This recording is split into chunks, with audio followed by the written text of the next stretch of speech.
Hi friends, स्वागत है आपका डिस्कवरी पॉइंट पे। और यहाँ पर हम आपके लिए नई नई वीडियोस लाते रहते हैं, जिससे कि मतलब कोई भी आपको इश्यू वगैरह आता हो या फिर कोई हेल्प चाहिए हो तो उसके ऊपर मैं वीडियो ज़रूर बनाता हूँ। एंड मैं अगर आपको भी कोई मतलब किसी इशू पे वीडियो चाहिए तो आप मुझसे कमेंट सेक्शन में ज़रूर बता सकते हैं, ठीक है। तो please like and subscribe my channel. और आज मैं आपको बताने जा रहा हूँ कि कुछ क्वेरी आ रही थी मेरे पास कि मतलब कि अप्रेंटिस जो होता है, जो मतलब अप्रेंटिस आप करते हैं, जैसे आपने मान लीजिए ITI करी आपने, तो उसके बाद आपको 1 ईयर की अप्रेंटिस करनी कंपलसरी रहती है। तो उस मतलब अप्रेंटिस को एज ए एक्सपीरियंस गिना जाता है या नहीं गिना जाता। जैसे आप ITI करते हैं, उसके बाद 1 साल की आप अप्रेंटिस करते हैं। मान लीजिए आपने डिप्लोमा किया है, डिप्लोमा के बाद आप अप्रेंटिस करते हैं 1 ईयर की, ठीक है। देन जैसे आप बीटेक कर लेते हैं तो उसके बाद आप ग्रेजुएट इंजीनियर ट्रेनी जो होता है GET, तो वो लोग भी जैसे मतलब अपना जो मतलब अप्रेंटिस करते हैं, या उससे हम एक तरह से इंटर्न भी कह सकते हैं, लेकिन इंटर्न में भी मतलब आता है वैसे, लेकिन एक तरह से हम उसे अप्रेंटिस ही कहते हैं, ठीक है। तो ऐसे वैसे मतलब टेक्निकल लैंग्वेज में ग्रेजुएट टेक्नीशियन कहते हैं। एंड बाकी जो जो मतलब जो डिप्लोमा वाला होता है उसके लिए हम मतलब वो कहते हैं डिप्लोमा टेक्नीशियन, है ना। और ऐसे ITI टेक्नीशियन होता है। तो जो ये एक 1 ईयर की अप्रेंटिस करते हैं, तो इसको एक्सपीरियंस में गिना जाए या नहीं गिना जाए, तो इसके लिए मैं आपके लिए आज लाया हूँ बिल्कुल वैलिड डॉक्यूमेंट। तो वैलिड डॉक्यूमेंट मैं आपको बताने जा रहा हूँ। आप ये देखिए, मैंने ये RTI लगाई थी, मतलब जो बोर्ड जो क्या बोलते हैं उसे, बोर्ड ऑफ मतलब अप्रेंटिस का रहता है, जहाँ से मतलब ये अप्रेंटिस आपकी अप्रूव वगैरह होती हैं, जहाँ से आपको सर्टिफिकेट मिलता है, जहाँ से आपको वेरीफाई होता है आपका सर्टिफिकेट, जो अप्रेंटिस का आपको लास्ट में मतलब सर्टिफिकेट मिलता है, प्रशस्ति पत्र मिलता है। तो मैंने एक RTI लगाई थी, तो उसके ऊपर ये मेरे को रिप्लाई आया है, तो मैं आपको दिखा दे रहा हूँ। मैं आपको बिल्कुल इसे मार्क करके दिखाता हूँ, तो आप देखते रहिए मेरे साथ। तो ये सब्जेक्ट में देख लीजिए, यहाँ पर ये सब्जेक्ट है 1 year apprenticeship training of graduate engineer technician, यानी डिप्लोमा एंड 10+2 वोकेशनल ट्रेनिंग जो करते हैं, वोकेशनल अप्रेंटिस एक्सपीरियंस रिगार्डिंग, इसके रिगार्डिंग ये लेटर है, मतलब ये रिप्लाई आया है मुझे। तो इसमें है सर आई एम जो भी है मतलब ये, और मैं आपको बताता हूँ, ये आप पूरा पढ़ सकते हैं इसे, इसके स्क्रीनशॉट लेकर, अगर आपको कोई दिक्कत आ रही हो, लेकिन मैं फिर भी आपको मोटा मोटा बता दे रहा हूँ। इसमें मैं आपको सिर्फ यहाँ से गिनाना चाहूँगा जो कैपिटल लेटर में लिखा हुआ है। 2 से आप देख सकते हैं, 2 से यहाँ पर, ठीक है। तो मतलब 2 आपने देख रहे होंगे आप यहाँ पर 2 का ऑप्शन। तो 2 से आप यहाँ से पढ़िए, मेनली यहाँ से स्टार्ट है।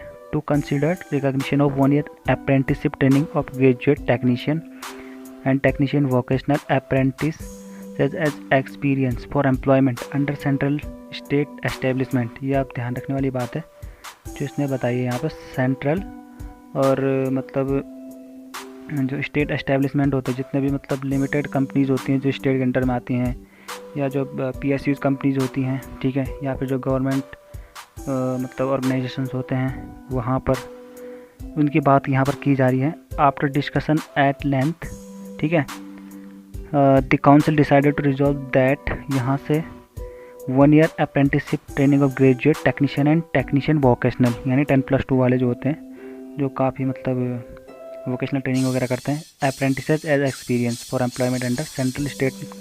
तो आपने देखा यहाँ पर कि मतलब ये लिखा हुआ है। एंड इसके बाद ये तो आपका सब्जेक्ट हो गया एक तरह से कि इसके बारे में क्या किया जाए। तो यहाँ से आप मेनली पढ़िए, यहाँ से और यहाँ तक। You are requested to implement the decision of CAC, ये CAC एक कमेटी है, ठीक है।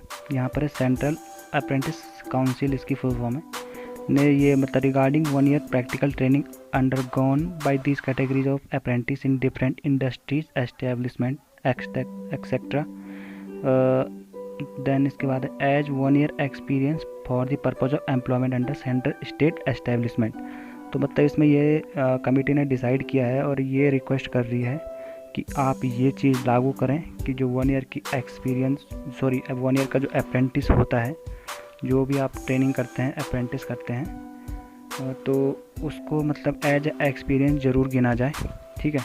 तो ये और इसमें लिखा है साथ साथ as express for the purpose of employment, और किस पर्पज़ के लिए, employment under central state establishment, employment purpose के लिए सेंट्रल और स्टेट मतलब एस्टेब्लिशमेंट के लिए, मतलब ये सेंट्रल और जो सेंट्रल होती हैं एंड जो स्टेट की मतलब नौकरियां आती हैं इस फील्ड में, तो उनके लिए ये एलिजिबल होगा।